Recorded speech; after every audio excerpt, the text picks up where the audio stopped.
யார் எவிக்ட் ஆகிறான்னு பார்த்துலாமா? இந்த ஒரு வாரம் நோ எவிக்ஷன்.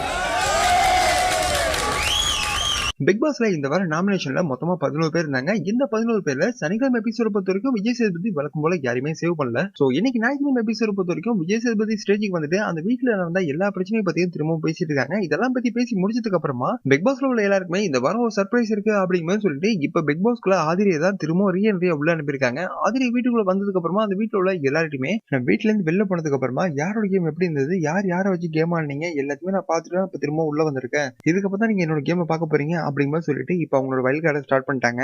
பிக் பாஸ்ல இருந்து 21 நாள்ல வெளில போயிட்டு இப்ப 56 நாள்ல திரும்ப உள்ள வந்திருக்காங்க. இதெல்லாம் முடிஞ்சதுக்கு அப்புறமா பிக் பாஸ்ல இந்த வாரம் நாமினேஷன்ல இருக்க 11 பேருமே ஒவ்வொருத்தவங்களா சேவ் பண்ணிட்டு கடைசியா பிக் பாஸ்ல இந்த வாரம் நோ எவிக்ஷன். சோ இதே போல எல்லா வாரமும் இருக்காது, இதுக்கப்புறம் உங்க கேமை பார்த்து விளையாடுங்க அப்படிங்கிற மாதிரி சொல்லிட்டு பிக் பாஸ்ல இருந்து கிளம்பி விஜய் சேதுபதி வெளில போயிட்டாரு. சோ இந்த வாரம் பிக் பாஸ்க்குள்ள நோ எவிக்ஷன். அது மட்டும் இல்லாம பிக் பாஸ்க்குள்ள இப்ப திரும்ப ஆதிரியை உள்ள அனுப்பியிருக்காங்க. சோ இதை பத்தி நீங்க என்ன நினைக்கிறீங்க அப்படிங்கறத உங்களோட கருத்துல மறக்காம கமெண்ட் பண்ணுங்க.